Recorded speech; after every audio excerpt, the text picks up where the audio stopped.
Personal मतलब मेरा line है प्रोफेशनल इंटरव्यू है, नॉट द इवेंट एंड और क्या क्या कब प्लेटफॉर्म टेलीकास्ट कब करने वाले हैं? ये कल होगा। कल ही हो जाएगा। कल हो जाएगा। अच्छा। Okay 6:30 and 2:30। 6:30 and 2:30 9 Excel.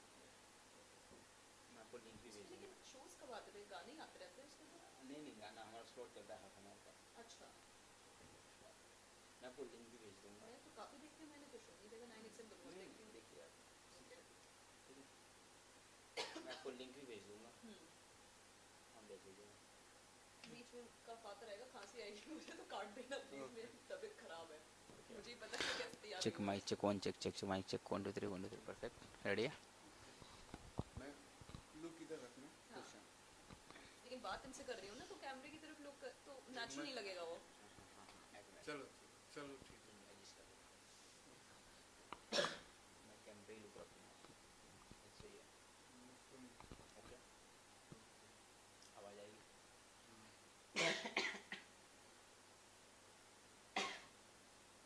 Okay ready. सबसे पहले तो मतलब कि हम आपके बारे में जानना चाहेंगे कि आप क्या करते हैं एक्चुअली में और क्या है। वेल मेरा नाम अवंतिका खत्री है, पूरा नाम। और मैं एक्टर हूँ, मॉडल हूँ, और बिजनेस भी करती हूँ। I am a corporate woman as well. मैं एक कंपनी में काम करती हूँ as a vice president, business development और ऑपरेशंस हैंडल करती हूँ। आप इस लाइन में क्यों आए? इस इस लाइन में फील्ड क्यों आई मैं? या वेल बचपन से ही शौक था एक्टर बनने का। पापा ने कहा कि पहले पढ़ाई कंप्लीट करो। वो तो चाहते थे कि मैं गायनेकोलॉजिस्ट बनूं, मेरे पापा डॉक्टर हैं। तो मैंने कहा नहीं, मैं एमबीए कर लेती हूँ, आपको डिग्री चाहिए, मैं आपको डिग्री दे देती हूँ, उसके बाद मुझे जाने दीजिएगा, मुझे एक्टर बनना है, मैं वो करना चाहूँगी। तो मैं इस तरीके से इस फील्ड में आ गई। आप किससे इंस्पायर हुए? इंस्पायर इंस्पायर तो नहीं, बस मूवीज़ देखती थी, बॉलीवुड मूवीज़ चाहे हॉलीवुड मूवीज़ हों, और अच्छा लगता था उनको देख के कि एंटरटेन करते हैं एक्टर्स जो हैं। तो बस यही सोच के मैंने सोचा मुझे भी लोगों को एंटरटेन करना है, इसलिए मैं आ गई यहाँ पर। जब लाइफ में आपने फर्स्ट टाइम स्टेज शो किया था या फिर डायरेक्ट कुछ और ही किया था? मैं जब बॉम्बे आई थी, मतलब आंखों में सपने लिए और हाथ में 2 बैग थे मेरे हाथ में, और बस आ गई यहाँ पर। कोई दोस्त नहीं, कोई रिश्तेदार नहीं, यहाँ तक कि सड़कों और रास्तों का पता नहीं है बॉम्बे में। जर्नी काफ़ी टफ रही है मेरी यहाँ पर।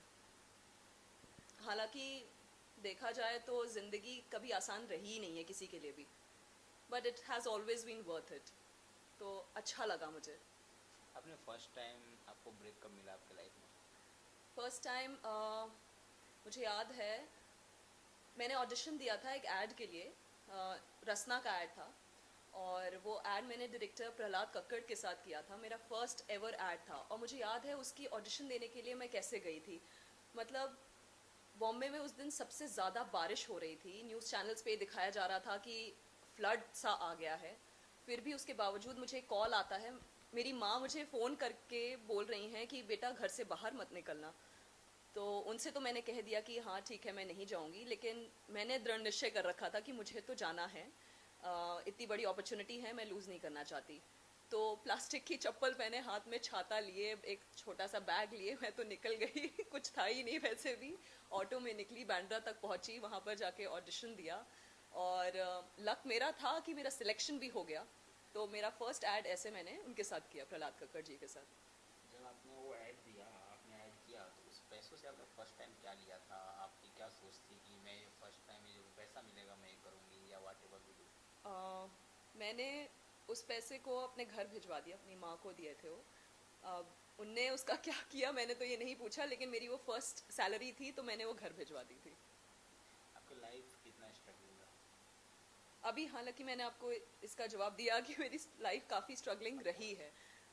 सबकी तरह, सबकी ज़िंदगी में कुछ ना कुछ स्ट्रगल रहता ही है। ऐसा होता ही नहीं है किसी की ज़िंदगी हमेशा से बिल्कुल सीधी तरीके से एक पटरी पे चलती रही हो।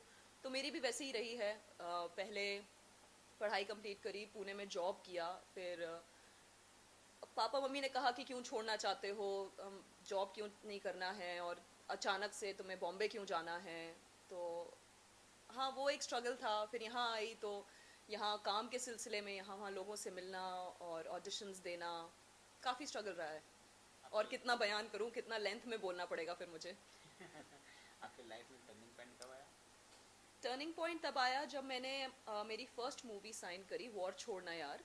मैंने वो शर्मन जोशी, सोहा अली खान और जावेद जाफरी के साथ करी थी, जिसमें मैंने सेकंड लीड किया था। तो उसका जब सिलेक्शन हुआ, 3000 लड़कियों में ऑडिशन दिया था, तो उनमें से मेरा सिलेक्शन हुआ था। तो it was a very big thing for me. आपका पैशन क्या है फिल्म में? मेरा पैशन है ट्रैवलिंग और बाइकिंग। मैं एक बाइकर हूँ और मैं बाइक चलाती हूँ जी। लगता नहीं होगा देख के, लेकिन ये सच्चाई है। मैं बॉम्बे टू लद्दाख कर चुकी हूँ 1 महीने। बाइकर्स हम लोग का 18 to 19 राइडर्स हैं, तो हम लोग बाइक राइड पे गए थे। तब मुझे याद है उत्तरांचल में फ्लड आए हुए थे 2 दिन पहले, और उसके 2 दिन बाद ही हम लोग ट्रिप पे निकले थे। तो ये एडवेंचर स्पोर्ट्स और बाइकिंग और ट्रैवलिंग मुझे बहुत पसंद है। मतलब आधी दुनिया तो नहीं घूमी हूँ, लेकिन काफ़ी देश घूम चुकी हूँ अभी तक। अच्छा वंदना जी का मतलब मान लिया जाए अगर कोई मूवी में है, हाँ। आपको एक बाइकर का रोल दे दिया बिल्कुल, मैं तो उसके बारे में सोचूंगी नहीं। मतलब सोचने की जरूरत ही नहीं है। हाँ बिल्कुल नहीं। लेकिन उनने कहा कि आपको बाइकर बनना है, मैं कहूँगी मैं ऑन हूँ। अच्छा आप किसके साथ मूवी करने को अभी तैयार है? अगर आपकी बात की जाए तो आप कौन सा ऐसा हीरो है जिसे काफ़ी आप पसंद करते हो और इनके साथ मूवी करना चाहते मैं इरफान खान के साथ मूवी करना चाहती हूँ। वो बहुत ही सुलझे हुए एक्टर हैं, इंसान हैं, और उनकी एक्टिंग में बहुत ज़्यादा डेप्थ है। तो उनके साथ मैं ज़रूर काम करना चाहती हूँ एक बार। हैं? और डायरेक्टर में? डायरेक्टर तो हालांकि सभी अच्छे हैं, मैं एक का नाम नहीं लेना चाहूँगी। मैं तो सबके साथ काम करना चाहती हूँ।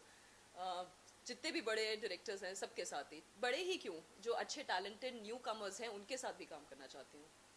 फिल्म इंडस्ट्री में आने के लिए लोगों को, इस लाइन में आने के लिए आम आदमी लोगों को कितना स्ट्रगलिंग करना पड़ता है? स्ट्रगल तो खैर हर इंडस्ट्री, हर फील्ड में है। आप जब पैदा ही होते हो, अपने माँ के वूम से जब निकलते हो, तब से लेकर आपके डेथ तक आप स्ट्रगल ही करते रहते हो, किसी ना किसी, हर जगह पर। आप कुछ भी करना, कुछ भी मकाम हासिल करना चाहते हो, हर जगह आपको स्ट्रगल करना ही पड़ता है। तो मैं ये नहीं कहूँगी कि सिर्फ इसी इंडस्ट्री में स्ट्रगल है, इसमें नहीं है। आप अगर किसी कॉर्पोरेट सेक्टर में जाते हो, वहाँ आपको इंटरव्यूज़ देने पड़ते हैं। आप अगर इस एंटरटेनमेंट इंडस्ट्री में हो, यहाँ आपको ऑडिशंस देने पड़ते हैं। बस नाम चेंज हो जाते हैं, काम वही रहता है। क्या अवंतिका आपको लगता है कि कहीं ना कहीं टैलेंट जो है एक पैसे को लेकर भी चलता है? टैलेंट कहीं कहीं छूट जाती है और पैसे जिसके पास वो काफ़ी आगे बढ़ जाते हैं, क्या आपका ये मानना है? नहीं, मैं ये नहीं मानती हूँ।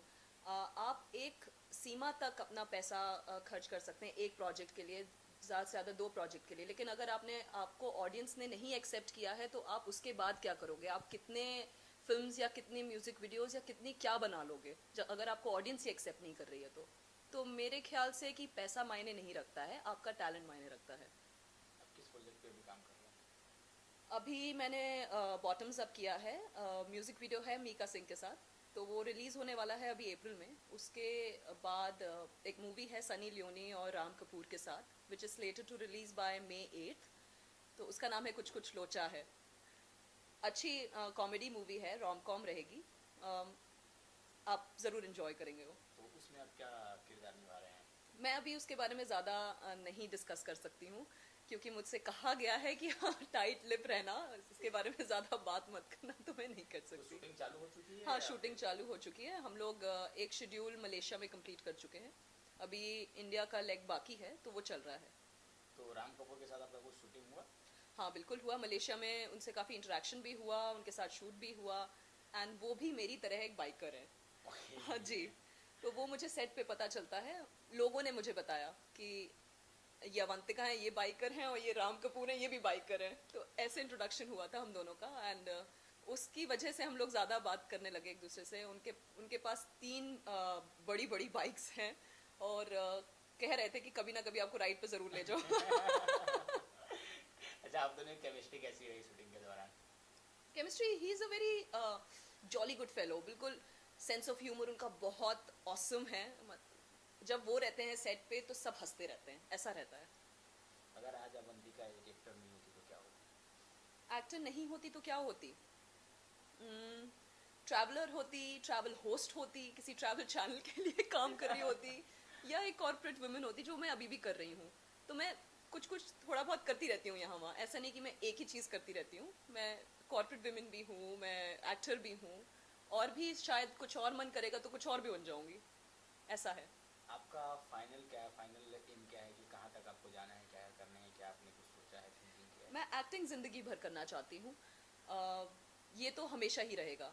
दूसरा, मुझे मेडिटरेनियन जो कोस्ट है वहाँ कफ़ेज़ खोलने हैं अपने, तो वो एक सपना है जो पूरा करना चाहती हूँ। एक रेस्टोरेंट्स खोलना चाहती हूँ, चेन ऑफ रेस्टोरेंट्स, वो भी है। और बिजनेस की फील्ड में भी इस्टेब्लिश होना चाहती हूँ, लेकिन एक्टिंग हमेशा करना चाहती हूँ। क्या मतलब जब पहले से कंपेयर किया जाए और अभी का कंपेयर किया जाए, पहले लड़कियों को इतना नहीं छूट दिया जाता था, लेकिन आज जो है लड़कियों को काफ़ी छूट दिया जाता है। लेकिन आज भी कहीं ना कहीं जो गाँव की लड़की है अभी भी हाँ। दबी हुई है। तो क्या आपका मानना है कि जो हमारे अंदर जब कुछ होती है तो हम बाहर निकालें तो कुछ आगे बढ़ते हैं, क्या आपका ऐसा मानना है? नहीं, आपका सवाल मुझे समझ नहीं आया। की लड़कियां हैं, हाँ। पहले की लड़की जो थी और अभी की लड़की है, दोनों में टैलेंट था। हाँ। लेकिन जो पहले की लड़की थी वो नहीं निकल पाती थी घर की वजह से, उनको सपोर्ट नहीं मिलता था। लेकिन आज की जो लड़की है माँ बाप के बिना पूछताछ से बाहर निकल जाती है, उनमें टैलेंट होता है। क्या आपको लगता है कि बाहर जब वो निकलती है तो उनको सपोर्ट मिलता है या नहीं मिलता है? मैं कहूँगी कि लड़की कभी बिना माँ बाप के परमिशन से नहीं निकलती है। वो एक बार ज़रूर पूछती है कि मैं ये करना चाहती हूँ अपनी ज़िंदगी में, और मैं चाहती हूँ कि आप लोगों का मेरे साथ सपोर्ट रहे। हर लड़की यही